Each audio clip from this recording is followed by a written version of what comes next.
മാസപ്പടി കേസിൽ വീണ്ടും ഇ.ഡി. റെയ്ഡ് നടക്കുകയാണ്. കോഴിക്കോട് ഉൾപ്പെടെ 8 കേന്ദ്രങ്ങളിലാണ് റെയ്ഡ് നടക്കുന്നത്. വീണയുടെ വീട്ടിൽ നിന്നും പിടിച്ചെടുത്ത ഡയറിയിലെ പേരുകൾ കേന്ദ്രീകരിച്ചും വീണ വിജയൻ പാർട്ണറായിട്ടുള്ള ലേക്കർ ഇന്ത്യ കോർപ്പറേഷനുമായും ബന്ധപ്പെട്ടുമാണ് ഈ പരിശോധനകൾ പുരോഗമിക്കുന്നത്.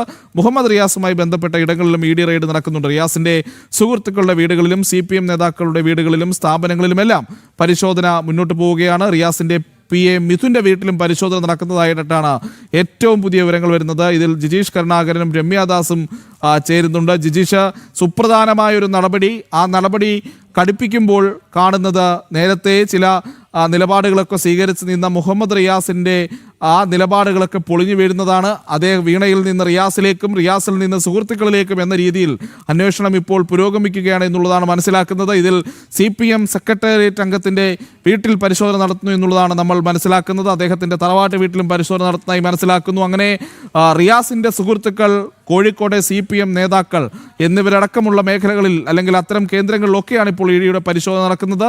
വിശദാംശങ്ങൾ.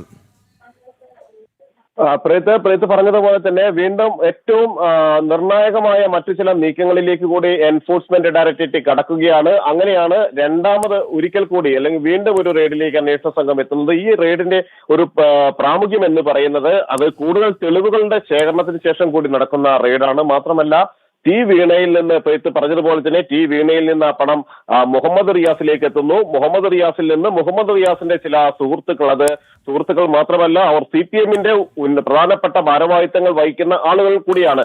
മുഹമ്മദ് റിയാസുമായി രാഷ്ട്രീയ തലത്തിൽ തന്നെ കാലങ്ങളായുള്ള സൗഹൃദം, ആ സൗഹൃദം ഉറ്റ സുഹൃത്തുക്കൾ ആയി മാറുന്നു. അതിലൂടെയുള്ള ബന്ധത്തിലാണ് ഈ പണം കൈമാറ്റം എല്ലാം നടന്നത് എന്നാണ് അന്വേഷണ സംഘം മനസ്സിലാക്കുകയും ചെയ്യുന്നത്. അതുകൊണ്ട് തന്നെയാണ് ഈ ആളുകളെ കേന്ദ്രീകരിച്ചും അവരുടെ വീടുകൾ, സ്ഥാപനങ്ങൾ എന്നിവ കേന്ദ്രീകരിച്ചും എല്ലാം തന്നെ അന്വേഷണ സംഘം പരിശോധനകൾ നടത്തുകയും ചെയ്യുന്നത്.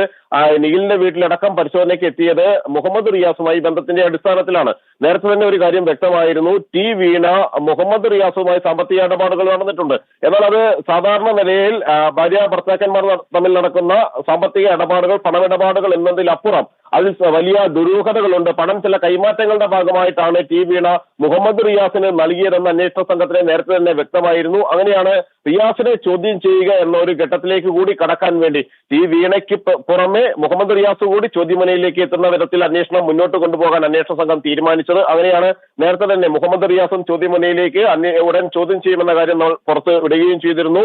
ഇപ്പോൾ റിയാസിനുമായി ബന്ധപ്പെട്ട് ജിജീഷ്, എന്തായാലും നമുക്കിതിൽ കൂടുതൽ വിലയിരുത്തലുകൾ ആവശ്യമാണ്. ഇപ്പോൾ രമ്യയിലേക്ക് ഒന്ന് പോകുന്നു. രമ്യ, വളരെ പ്രധാനപ്പെട്ട ഒരു കാര്യമാണ്, മുഹമ്മദ് റിയാസ് കൂടി അന്വേഷണ മുനയിലേക്ക് എത്തുമ്പോൾ കോഴിക്കോട് ഈ നടക്കുന്ന റെയ്ഡുകൾ, വിവിധ മേഖലകളിൽ വിവിധ ഓഫീസുകളിലും ഒക്കെയായി നടക്കുന്ന ഈ റെയ്ഡ് എത്രത്തോളം നിർണായകമാണ്?